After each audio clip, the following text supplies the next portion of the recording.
नमस्कार दोस्तों, आपका 7 स्टार यूट्यूब चैनल में हार्दिक स्वागत है। आज हम करने जा रहे हैं आचार्य रामचंद्र शुक्ल का साहित्यिक परिचय। सबसे पहले है इनका जीवन परिचय। तो हिंदी साहित्य के प्रमुख निबंधकार एवं आलोचक आचार्य रामचंद्र शुक्ल का जन्म सन 1884 ईस्वी को उत्तर प्रदेश के बस्ती जिले के अगोना नामक गाँव में हुआ था। उनके पिता का नाम श्री चंद्रवली था।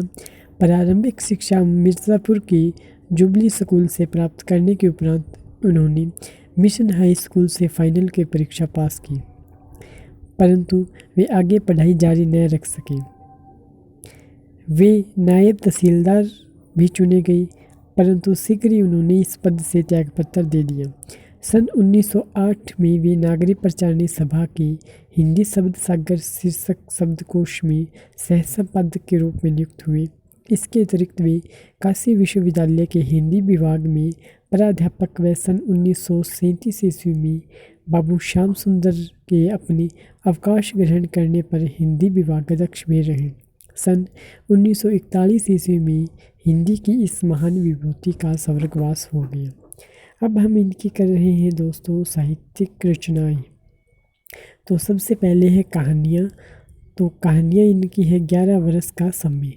नंबर 2 है काव्य रचना, तो जिसमें है बुद्ध चरित और अभिमन्यु वध। इनके निबंध है जो समस्त इनके निबंध है वो चिंतामणि 2 भागों में संकलित हैं।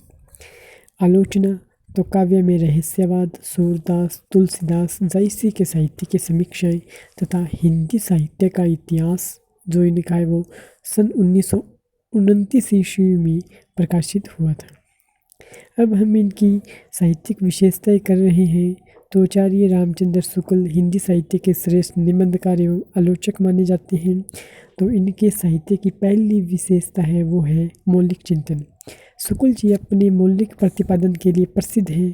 उन्होंने जिस किसी विषय पर निबंध लिखा है उसके बारे में अपने मौलिक विचार व्यक्त किए हैं। नंबर 2 है सुगठित विचार परंपरा। शुक्ल जी के निबंधों की अगली विशेषता यह है कि उनके निबंधों में हमें सुगठित विचार परंपरा देखने को मिलती है। पाठक निबंध को पढ़ते समय एक विचार से दूसरे विचार तक सहज रूप से पहुंच जाता है। नंबर 3 है गंभीर विवेचन। गंभीर विवेचन उनके निबंधों की एक उल्लेखनीय विशेषता है। शुक्ल जी ने जिस किसी विषय पर निबंध लिखा हो उस विषय के बारे में वे अपना गंभीर विवेचन ही प्रस्तुत करते हैं। फलस्वरूप उनके निबंध प्रभावशाली, मनोरंजक और आकर्षक बन जाते हैं। नंबर 4 है हृदय और बुद्धि का समन्वय। शुक्ल जी के निबंधों को लेकर अक्सर यह चर्चा की जाती है कि उनके निबंध हृदय प्रधान अथवा बुद्धि प्रधान हैं।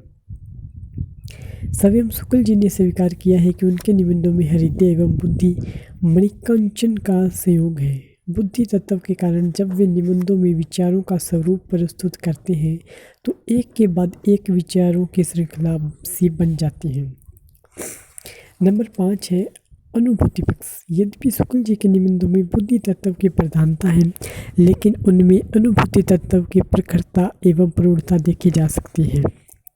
विशेषकर शुक्ल जी के मनोविकार संबंधी निबंध उनकी प्रौढ़ एवं प्रांजल अनुभूति की परिचायक हैं। नंबर 6 है प्रकृति वर्णन। शुक्ल जी को प्रकृति से अत्यधिक प्रेम था। उन्होंने अपने विविध निबंधों में जहाँ कहीं मौका मिला है वहाँ प्रकृति का मनोहारी वर्णन किया है।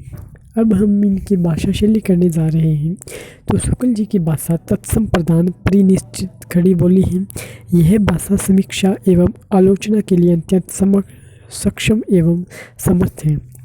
लेखक ने अपने सभी निबंधों में अत्यंत प्रौढ़ एवं प्रांजल हिंदी भाषा का प्रयोग किया है। संक्षेप में हम कह सकते हैं कि भाव और भाषा दोनों दृष्टियों से शुक्ल जी ने उच्च कोटि के निबंध लिखे हैं। शुक्ल जी की भाषा का चमत्कार उन परिभाषाओं में देखा जा सकता है जो उन्होंने विविध मनोभावों के स्वरूप को प्रकट करने के लिए लिखे हैं। हास्य, व्यंग्य, विनोद, गंभीर, विवेचनात्मक, भावात्मक, आगमन, निगमन आदि सभी प्रकार की शैलियों का उन्होंने सफलतापूर्वक प्रयोग किया है। धन्यवाद।